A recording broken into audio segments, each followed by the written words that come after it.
जिंदगी ने हमें बस इतना सिखाया है, जिंदगी ने हमें बस इतना सिखाया है, मेहनत करो करते रहो, मेहनत करो करते रहो, कभी रुकना नहीं। जिंदगी ने हमें बस इतना सिखाया है, मेहनत करो करते रहो, कभी रुकना नहीं। हालात चाहे जो भी हो, हालात चाहे जो भी हो, कभी किसी के सामने झुकना नहीं। मैं इंजीनियर अखिलेश कुमार। आज की क्लास में अपने लोग सॉल्व करने वाले हैं एक्सरसाइज 1.3। बुक होगा एनसीईआरटी का क्लास 10th और चैप्टर होगा वास्तविक संख्या अर्थात रियल नंबर। आज के इस क्लास में एक्सरसाइज 1.3 को स्टार्ट करने वाले हैं। इससे पहले का क्लास देखना चाहते हैं तो प्ले लिस्ट में जाइए, इससे पहले क्लास का टोटल सॉल्यूशन अवेलेबल है, अन्यथा ऊपर आई बटन दबाइए, यहाँ भी आपको वो क्लास का लिंक अवेलेबल है। चलते अपने लोग एक्सरसाइज 1.3 में। एक्सरसाइज 1.3 क्या है? एक्सरसाइज 1.3 में अपने लोग को सिद्ध करना है, अपरिमेय संख्या को अपरिमेय संख्या सिद्ध करना है। क्या करना है? अपरिमेय संख्या को अपरिमेय संख्या सिद्ध करना है। अपने लोग तो जानते हैं जो अपरिमेय है तो अपरिमेय है ही, उसी अपरिमेय को अपरिमेय सिद्ध करना है। कैसे सिद्ध करेंगे? अपरिमेय कहते किसको है?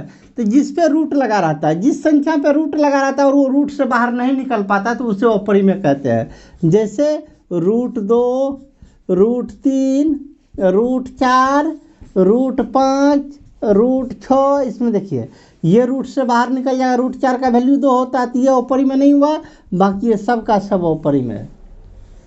तो जो अपरिमेय संख्या है उसी को सिद्ध करना है कि अपरिमेय संख्या है। कैसे सिद्ध करेंगे? सिंपल फंडा है, सिंपल है एकदम, बिल्कुल सिंपल फंडा है। जो अपरिमेय संख्या को अपरिमेय कैसे सिद्ध करेंगे? हम आपसे सवाल पूछते हैं, हम पूछते हैं आपसे सवाल, आप बतलाइए।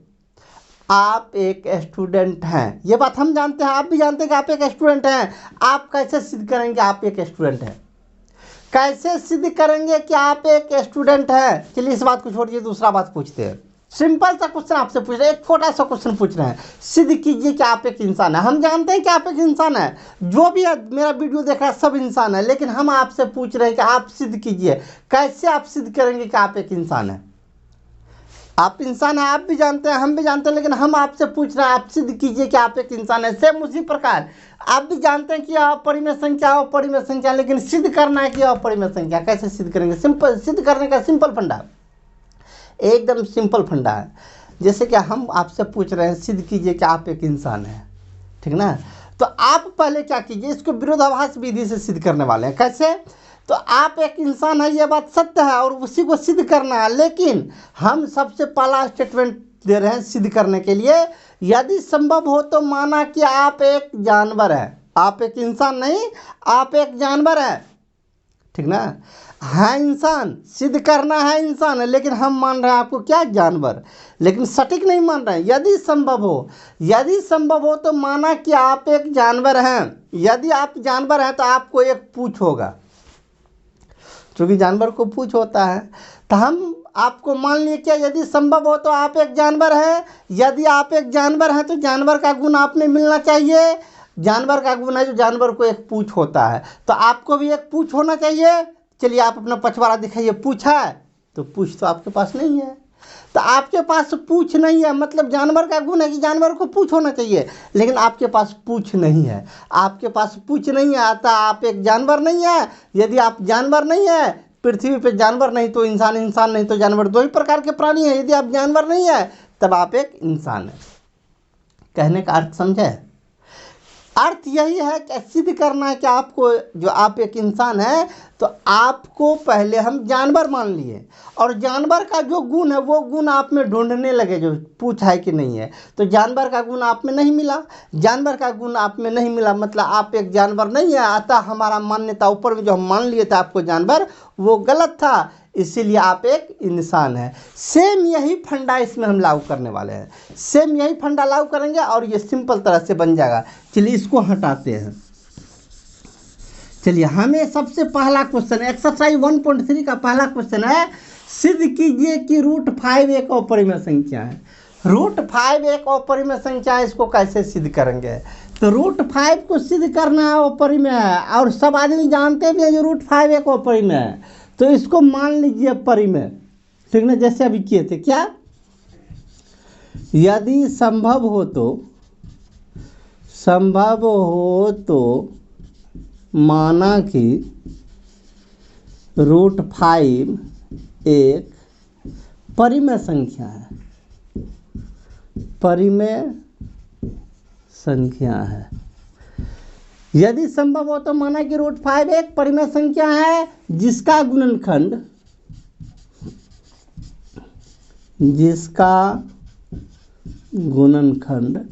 केवल एक है।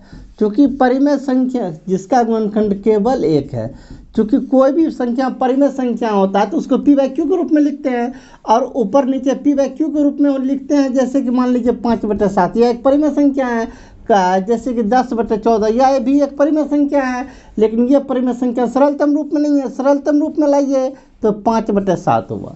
तो जब सरलतम रूप में आएगा परिमेय संख्या होगा तो इन दोनों का गुणनखंड एक होगा, मतलब एक से दोनों में भाग लग रहा है, वही लिख दिए। माना कि √5 एक, यदि संभव हो तो माना कि √5 एक परिमेय संख्या, यदि परिमेय संख्या है तो परिमेय संख्या का गुणनखंड कितना होता है, एक, तो उसका एक गुण रख दिए। परिमेय संख्या का गुणनखंड केवल एक है, अर्थात एक से दोनों में भाग लग रहा है, ठीक ना। चलिए, परिमेय संख्या का जो गुण था उस गुण को मान लिए, उस गुण को यहाँ पे ला के रख दिए। चलिए, √5 को परिमेय संख्या माने हैं, तो √5 को परिमेय संख्या माने हैं तो √5 बराबर हो जाएगा p/q, क्योंकि परिमेय संख्या को p/q के फॉर्म में लिखते हैं, तो √5 को लिख दिए। √5 बराबर क्या, p/q, ठीक ना। अब क्या कीजिए, दोनों ओर वर्ग कीजिए, दोनों ओर वर्ग करने पर दोनों ओर वर्ग कीजिए। √5 का स्क्वायर कीजिएगा तो √5 का स्क्वायर खलिया 5 होगा, p का स्क्वायर p² होगा, और q का स्क्वायर q² होगा। कोना कोनी गुना कर लीजिए, कीजिए। 5q² बराबर कितना, p²। यहाँ तक कोई झेल नहीं। जिसको हम माने थे परिमेय संख्या माने थे, तो परिमेय संख्या p/q को कहते हैं, तो p/q को रख दिए, दोनों ओर वर्ग किए, तो √5 का स्क्वायर 5, p का स्क्वायर p², q का स्क्वायर q², क्रॉस मल्टीप्लिकेशन कर लिए, ठीक ठाक। यहाँ तक कोई झेल झपेटा नहीं। अब देखिए, 5 इस साइड गुना के रूप में है, q² में 5 गुना के रूप में है, तो उस साइड जाएगा तो भाग के रूप में जाएगा। 5 यहाँ है ना गुना के रूप में, उस साइड जाएगा तो भाग के रूप में जाएगा। मतलब क्या, p में 5 से भागा लगेगा, भाषा में लिख लीजिए। इसीलिए p में 5 से भाग लगेगा। इसको इक्वेशन 1 मान के छोड़ दीजिए। कैसे p में 5 से भाग लगेगा, क्योंकि q में 5 गुना के रूप में, तो उस साइड जाएगा तो भाग के रूप में जाएगा, अर्थात p में 5 से भाग लगेगा। चलिए, इसको यहीं रहने दीजिए। एक दूसरा और आपको एक छोटा सा तर्क देते हैं, जरा इन पे विचार कीजिएगा। जैसे 15 में 3 से भागा लगता है, निश्चित लगता है। दूसरा लीजिए 21 में 7 से भागा लगता है, बिल्कुल लगता है। अगला लेते हैं, कोई दूसरा संख्या लेते हैं। जैसे मान लीजिए 24 में 2 से भागा लगता है, बिल्कुल लगता है। जिससे भागा लगता है उसको देखिए। 15 में 3 से भागा लगता है, तो 15 को लिख सकते हैं 3 गुना समथिंग। 3 गुना कोई ऐसा संख्या जिनको 3 से गुना करेंगे तो 15 पुर जाएगा, तो हम 5 से गुना किए। अरे 5 को छोड़िए ना, सोचेंगे तब ना, लेकिन इतना बात तो परफेक्ट है। 3 गुना कोई ऐसा संख्या होगा जिसको 3 से गुना करेंगे तो 15 पुर जाएगा मेरा। 21 में 7 से भागा लगता है, तो 21 को लिख देंगे 7 गुना समथिंग, चाहे जो भी संख्या हो, 7 को उस संख्या से गुना करेंगे तो 21 मेरा बन जाएगा। 24 में 2 से भागा लगता है, तो 24 को लिख सकते हैं 2 गुना समथिंग, चाहे जो कुछ भी हो। यहाँ समथिंग क्या होगा, 15 में पुराना है तो 5 होगा समथिंग। यहाँ समथिंग क्या होगा, 21 में पुराना है तो 3 होगा। यहाँ समथिंग क्या होगा, 24 में पुराना है तो 12 होगा। कहने का मतलब कुछ ना कुछ तो होगा, जो कुछ होगा इस पर अभी विचार नहीं करना है, लेकिन इतना बात तो परफेक्ट है। यदि 24 में 2 से भाग लगेगा तो 24 बराबर लिखेंगे 2 गुना समथिंग। सेम वही बात, p में 5 से भाग लगेगा, p में 5 से भाग लगेगा। जैसे 24 में 2 से भाग लगेगा तो 24 को लिखे 24 बराबर 2 गुना समथिंग। p में 5 से भाग लगेगा तो लिख सकते हैं p बराबर 5 गुना समथिंग। जैसे यहाँ 24 में 2 से भाग लगेगा तो 24 बराबर 2 गुना समथिंग, उसी प्रकार P में 5 से भाग लगेगा तो P बराबर 5 गुना समथिंग। समथिंग समथिंग क्या, कोई ना कोई थिंग तो होगा समथिंग, समथिंग के बदले में देते हैं के क्या, कोई भी समथिंग है, कुछ भी होगा। जैसे यहाँ समथिंग 12 हुआ था तो इसमें कुछ भी होगा जिसको 5 से गुना करेंगे तो मेरा P हो जाएगा, क्योंकि P में 5 से भाग लगता है। अब फिर दोनों ओर वर्ग कीजिए, दोनों ओर वर्ग करने पर दोनों ओर वर्ग कीजिए। चलिए P का स्क्वायर कीजिए तो P स्क्वायर, 5 का स्क्वायर कीजिए तो 25, K का स्क्वायर कीजिए K स्क्वायर, ठीक ना। अब जरा गौर से देखिए, इसको हटाते, इसका काम फिलहाल नहीं है अपने लोग को। अब चलिए P स्क्वायर बराबर क्या निकल गया, 25 K स्क्वायर। लेकिन जरा यहाँ पे देखिए, इसमें P स्क्वायर का मान निकाले हुए यहाँ पे, ठीक ना। P स्क्वायर का मान कितना निकाले हुए, P स्क्वायर बराबर 5Q स्क्वायर। P स्क्वायर का मान निकाल लें कितना, 5Q स्क्वायर। तो P स्क्वायर के बदले रख दीजिए कितना, 5Q स्क्वायर बराबर कितना, 25K स्क्वायर, ठीक ना।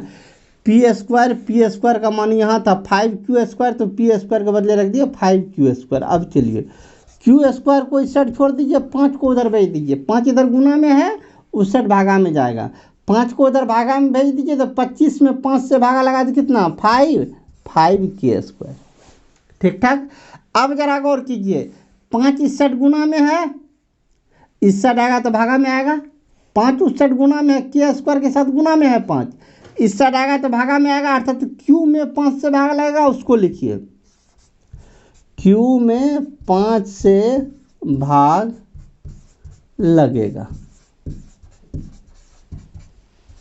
चलिए समीकरण 2, जरा गौर कीजिए समीकरण 1 और 2 को, यही बात स्पष्ट हो जाती है। समीकरण 1 और 2 को गौर कीजिए। पहला समीकरण है P में 5 से भाग लगेगा, दूसरा समीकरण है Q में 5 से भाग लगेगा।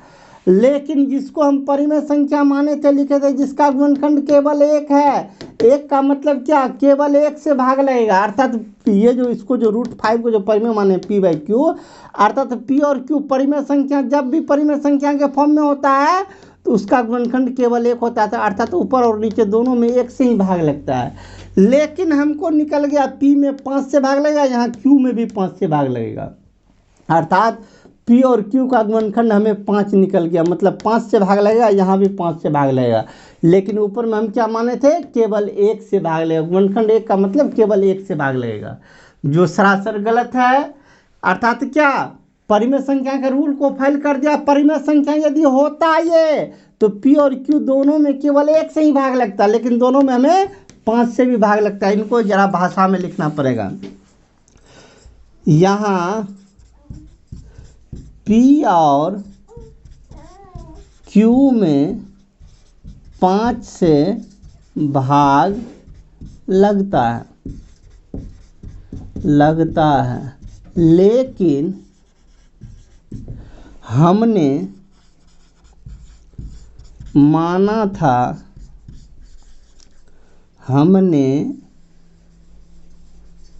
माना था कि केवल 1 से भाग लगेगा, ठीक ना। गुणनखंड केवल 1 है, मतलब केवल 1 से भाग लगेगा, लेकिन यहाँ क्या निकल गया, P और Q दोनों में 5 से भाग लगता है। हम माने थे केवल 1 से भाग लगता है, जो क्या है, कहने का मतलब ऊपर में जो हम माने थे इसका मतलब गलत माने थे, अतः हमारा मान्यता गलत था।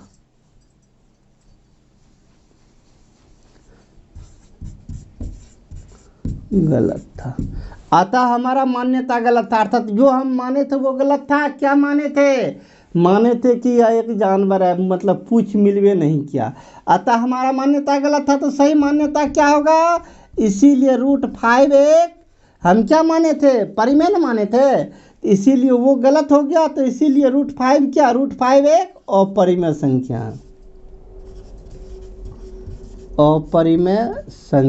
है, प्रूफ, ठीक ना। चलिए साइड और आराम से नोट कर लीजिए। यदि एक बार भी नहीं समझ आता तो वीडियो रिप्ले करके फिर दोबारा देख लीजिए। आराम से नोट कर लीजिए। एक मिनट इसमें एक बात और कहना चाहेंगे, ये जो अभी देख रहे हैं √5 है, हमें सिद्ध करना था, सिद्ध कीजिए √5 एक अपरिमेय संख्या है। इनको दो प्रकार से प्रूफ करते हैं। अभी जो देखे कि अभी दिया है एक और प्रोसेस है प्रूफ करने का, आइए उस पर चर्चा करते हैं। पहले इनको लिखिए, अब चलते हैं उस पर। क्वेश्चन नंबर 2 देखिए क्या कहता है। कहता है सिद्ध कीजिए कि 3 + 2 √5 एक अपरिमेय संख्या है।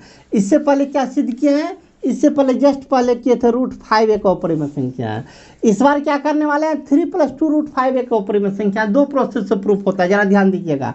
यदि रूट के अंदर केवल एक ही संख्या हो, जैसे √2 √3 √5, कहने का मतलब रूट के अंदर यदि अभाज्य संख्या हो, √2 √3 √5 या √7 या √11 या कितना 13, ये सब संख्या हो तो जैसे इससे पहले प्रूफ किए थे ऐसे प्रूफ कीजिएगा। यदि इसके अंदर रूट के अंदर कोई भाज्य संख्या आ जाए या इसके साथ कोई छेड़छाड़ हो, छेड़छाड़ का मतलब इसमें कुछ एक्स्ट्रा जुट जाए, जैसे √5 है, √5 नहीं रख के 2 √5 हो जाए, या 3 + √5 हो जाए, ठीक ना, या किसी भी रूप से ये, या ऐसा हो जाए √2 + √3 हो जाए, तो इस सब को उस प्रोसेस से प्रूफ नहीं करेंगे जैसा इससे पहले किए थे। अन्यथा इसके अंदर भाज्य आ जाए, जैसे √12 आ जाए, √12 को कितना लिखेंगे? 4 × 12, 4 × 12, 4 का वर्गमूल 2 √3, √12 को लिख दिया कितना? 2 √3। ये इस टाइप में आ गया। कहने का मतलब क्या, यदि रूट के अंदर अभाज्य संख्या हो तो इससे पहले जैसे प्रूफ किया तो वैसे प्रूफ कीजिएगा। यदि इसके अंदर कोई भाज्य संख्या आ जाए, चाहे दो संख्या योगफल के रूप में आ जाए, मतलब उसके साथ कुछ भी छेड़छाड़ हो तो उस प्रोसेस से नहीं बनाइएगा। अब जो बना रहे हैं इस प्रोसेस से बनाइएगा। एकदम सिंपल प्रोसेस, एकदम छोटा प्रोसेस, एक बार में भेजा में अपलोड होने वाला प्रोसेस। आइए इस प्रोसेस, ये प्रोसेस से कैसे बनाइएगा तो इनको जरा गौर से देखिएगा। इनको देखिए, ये बिल्कुल आसान से बतलाने जा रहे हैं, बिल्कुल सिंपल तरीका से, आसानी से समझ में आ जाएगा आपको।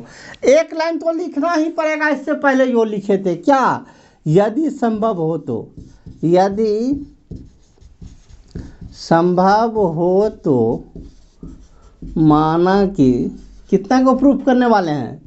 3 + 2 √5 एक परिमेय संख्या है, परिमेय संख्या है जिसका गुणनखंड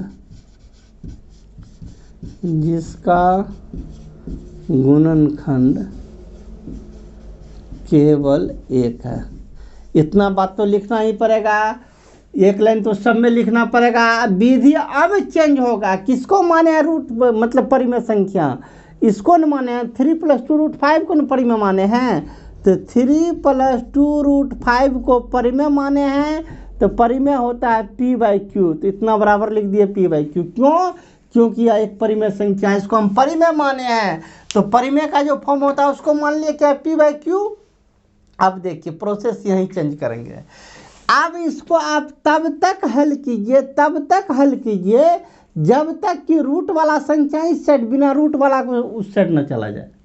इसको तब तक हल कीजिए जब तक कि रूट वाला इस साइड, केवल रूट वाला बचना चाहिए, बराबर के उस साइड सबको भेज दीजिए, ठीक ना।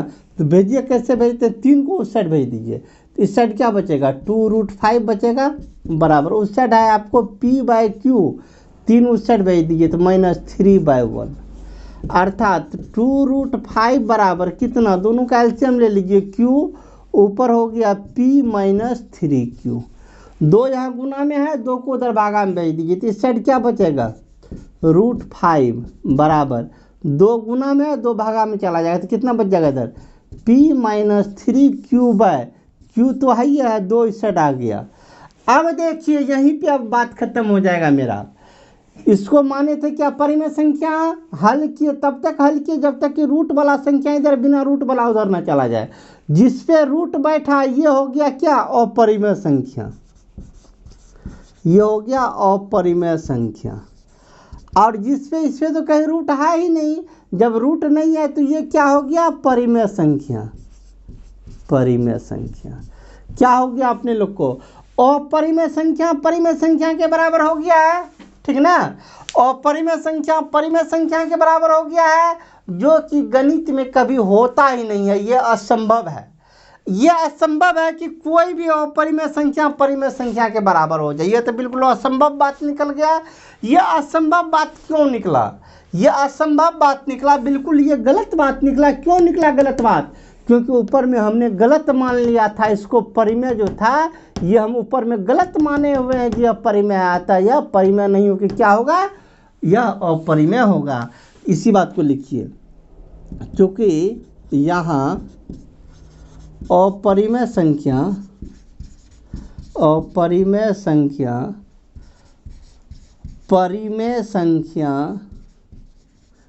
के बराबर है, जो असंभव है, बिल्कुल असंभव है। असंभव है, क्यों असंभव हुआ? क्योंकि ऊपर में हमने गलत मान लिया था, ठीक ना। अतः हमारा मान्यता गलत था।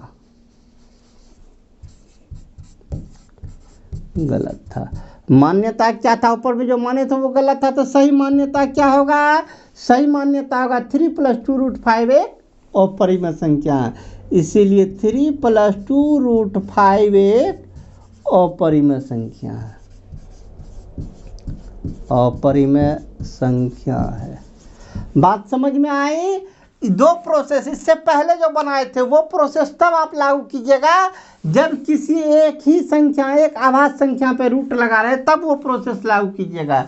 यदि आभाज्य संख्या पे रूट रहे और उसके साथ कोई छेड़छाड़ रहे, अर्थात एक्स्ट्रा संख्या जुटा रहे, घटा रहे, प्लस में रहे या गुना में रहे, तो ये सिंपल प्रोसेस लागू कीजिएगा, ठीक ना। आसानी से बन जाएगा। साइड और आराम से नोट कीजिए। हम चलते हैं क्वेश्चन नंबर 3 पर। अब चलते हैं क्वेश्चन नंबर 3 पर। क्वेश्चन नंबर 3 देखिए क्या कहता है। कहता है सिद्ध कीजिए कि निम्नलिखित संख्याएं अपरिमेय हैं। इसमें 3 क्वेश्चन से 1 2 3 3 क्वेश्चन दे दिया, तीनों को कहता है सिद्ध कीजिए कि यह अपरिमेय है। जरा गौर से देखिए, तीनों देखिए एक ही टाइप का है, अर्थात खालिया एक संख्या पे रूट नहीं, इसके साथ एक्स्ट्रा जुटा हुआ है। √2 तो रहता तो कर लेते, लेकिन उनके साथ एक्स्ट्रा जुटा हुआ है। यहाँ भी 1/√2 है। कहने का मतलब कोई ऐसा सिंपल फॉर्म में नहीं है, मतलब रूट के अंदर एक संख्या नहीं है। यदि रहता तो 1 नंबर का जैसे बनाए थे वैसे बनाते। सब ये इस ऐसा फॉर्म में है कि 2 नंबर का जैसा सवाल बनाए थे उस प्रोसेस से बनाएंगे। आइए सबसे पहला को सॉल्व करते हैं, रोमन नंबर 1 को सॉल्व करते हैं।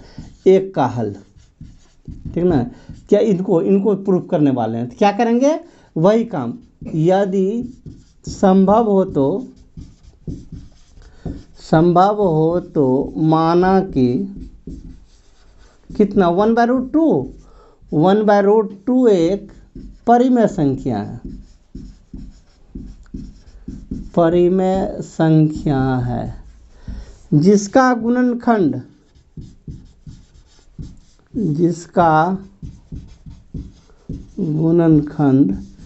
केवल 1 है। इतना बात तो रख लिए, जिसका गुणनखंड केवल 1 है। कितना? तो 1/√2 को हम परिमेय माने हैं, तो 1/√2 बराबर परिमेय मतलब P/Q। बचपन में सीखे हैं, बचपने से सीख रहे हैं, मतलब 8वीं क्लास सबसे सीख रहे हैं। 1/√2 बट्टे में यदि रूट आए तो इसका हर परिमेयकरण करते हैं पहले। वही काम पहले कर लीजिए, अर्थात प्रोसेस तो वही है। तब तक हल कीजिए जब तक कि रूट वाला उधर न चला जाए, ठीक ना। रूट नहीं, बिना रूट वाला उधर न चला जाए, तो पहले इसका हर परिमेयकरण कर लीजिए। 1/√2 तो √2 से ऊपर भी गुना कीजिए, √2 से नीचे भी गुना कीजिए, तो अर्थात P/Q। चलिए गुना कीजिए, √2 गुना 1 तो √2, नीचे √2 गुना √2 तो खलिया 2 बराबर P/Q। अब जरा गौर कीजिएगा, ये बट्टे में 2 है, मतलब 2 से भागा है, उधर जाएगा तो गुना में चला जाएगा, तो क्या हो जाएगा? √2 बराबर 2 बट्टे में है तो उधर गुना में चला जाएगा, अर्थात 2P/Q हो जाएगा। अब रूट वाला इधर, बिना रूट वाला उधर, रूट वाला इधर है, तो इसको क्या कहते हैं? अपरिमेय संख्या। अपरिमेय संख्या। इस साइड बिना रूट वाला है तो ये हो गया परिमेय संख्या, परिमेय संख्या। वही बात जो इससे पहले जो स्टेटमेंट लिखे तो उसी को लिखना है, क्योंकि यहाँ अपरिमेय संख्या परिमेय संख्या के बराबर है, बराबर है जो असंभव है, जो असंभव है, बिल्कुल असंभव है। अतः हमारा मान्यता गलत था। अतः हमारा मान्यता गलत था। गलत था तो सही मान्यता क्या, इसको हम परिमेय माने हैं तो सही मान्यता क्या होगा, इसीलिए 1/√2 एक क्या हो जाएगा, एक अपरिमेय संख्या हो जाएगा, अपरिमेय संख्या है। Proof simple. चलिए साइड और आराम से नोट कर लीजिए। चलिए रोमन नंबर 1 को फाइनल किया, अब चलते हैं रोमन नंबर 2 पर। जरा देखिएगा रोमन नंबर 2 को कैसे बनाते हैं। रोमन नंबर 2 भी जैसे 1 को बना है उसी प्रोसेस का है। इसी में आइए कैसे बनाते हैं, इसी को हम एक्सचेंज करके बनाते हैं। चलिए लिख देते हैं रोमन नंबर 2। यहाँ पे रोमन नंबर 2 का सवाल उतार देते हैं कितना, 7√5 तो 7√5। एक अपरिमेय संख्या है जिसका गुणनखंड केवल एक है, ठीक है। यहाँ ये प्रोसेस थोड़ा चेंज हो जाएगा। इस प्रोसेस को चेंज करना तो यहाँ से यहाँ तक को हटाइए दीजिए, क्योंकि यह बिल्कुल इसमें आएगा ही नहीं, ठीक ना। ऐसा इसको हल नहीं करना है, जैसा हल होगा उस अनुसार से करना है। चलिए तो क्या कितना है, 7√5 तो 7√5 बराबर P/Q, ठीक ना। अब चलिए इसके बाद क्या करना है, रूट वाले को इधर रखना है, बिना रूट वाले को उधर रखना है। तो 7 इस साइड गुना में है, उस साइड भागा में चला जाएगा, तो इस साइड क्या बचेगा, √5 बराबर 7 गुना में उधर भागा में जाएगा, भागा मतलब नीचे में P/7Q हो जाएगा, ठीक ना। ये रूट इस पे रूट पड़ गया तो ये कौन सा संख्या हो गया, अपरिमेय संख्या। जिस पे रूट नहीं है वो क्या हो गया, परिमेय संख्या। बस सब बात उसके बाद इतना ही लिख दीजिए। ये अपरिमेय संख्या, ये परिमेय संख्या, अपरिमेय संख्या परिमेय संख्या के बराबर है, यहाँ जो कि बिल्कुल असंभव आता है, हमारा मान्यता गलत था। इसीलिए 1/√2 नहीं, इसीलिए कितना 7√5, 7√5 एक अपरिमेय संख्या। सिंपल, आराम से बन गया। साइड और आराम से नोट कर लीजिए। ये क्या नंबर हो गया, 3 का रोमन नंबर 2 कंप्लीट। अब चलते हैं इसी का रोमन नंबर 3 पे। रोमन नंबर 3 पे है 6+√2। तो रोमन नंबर 3 को देखिए, इन्हीं को एडिट करके रोमन नंबर 3 भी, आप लोग ऐसा मत कीजिएगा, अपना अलग अलग बना लीजिएगा, ठीक ना। चलिए रोमन नंबर 3, सवाल चेंज करते हैं। सवाल क्या है आपको, 6+√2, 6+√2 है, ठीक ना। यदि संभव हो तो माना कि 6+√2 एक परिमेय संख्या है जिसका गुणनखंड केवल एक है, सब सेम टू सेम। सिर्फ यहाँ का स्टेटमेंट, यहाँ का सॉल्यूशन सिर्फ चेंज होगा। कितना है, 6+√2 बराबर हो जाएगा P/Q, ठीक ना। अब जरा गौर कीजिएगा, 6 इस साइड प्लस में है तो 6 उस साइड माइनस में चला जाएगा, तो इस साइड क्या बचेगा, √2 बराबर कितना, P/Q माइनस 6 उस साइड जाएगा तो 6 माइनस में चला जाएगा, 6/1, या √2 बराबर दोनों का LCM Q ऊपर हो गया 6 नहीं, एलसीएम लेने का सिंपल तरीका, दोनों को गुना कर लीजिए, एलसीएम कोना कोनी गुना कर लीजिए, भिन्न का जोड़ घटा कंप्लीट, P गुना 1 P माइनस 6Q। चलिए इस पे रूट लगा हुआ तो अपरिमेय संख्या, इस पे रूट नहीं लगा हुआ तो ये हो गया परिमेय संख्या। बाकी स्टेटमेंट सेम वही रहेगा, सिर्फ यहाँ पे चेंज कीजिए। यहाँ पे कौन सा सवाल था, 6+√2, तो यहाँ पे लिख लेंगे 6+√2 एक अपरिमेय संख्या है, ठीक ना। साइड और आराम से नोट कर लीजिए। चलिए तीनों क्वेश्चन को कंप्लीट किया। अब चलते हैं क्वेश्चन नंबर 4 पर, लेकिन एक्सरसाइज में क्वेश्चन नंबर 4 तो है ही नहीं। तो चलिए ये एक्सरसाइज 1.3 आज कंप्लीट हुआ। अब चलते हैं एक्सरसाइज 1.4 पर, लेकिन आज नहीं। आज की क्लास में इतना ही रहने दीजिए, मिलते हैं अगले क्लास में एक्सरसाइज 1.4 का सॉल्यूशन को लेकर। इससे पहले का क्लास देखना चाहते हैं तो ऊपर और नीचे इससे पहले का क्लास का लिंक अवेलेबल है, सामने बुक का प्लेलिस्ट है, सामने सब्सक्राइब का बटन। मिलते हैं अगले क्लास में। जय हिंद।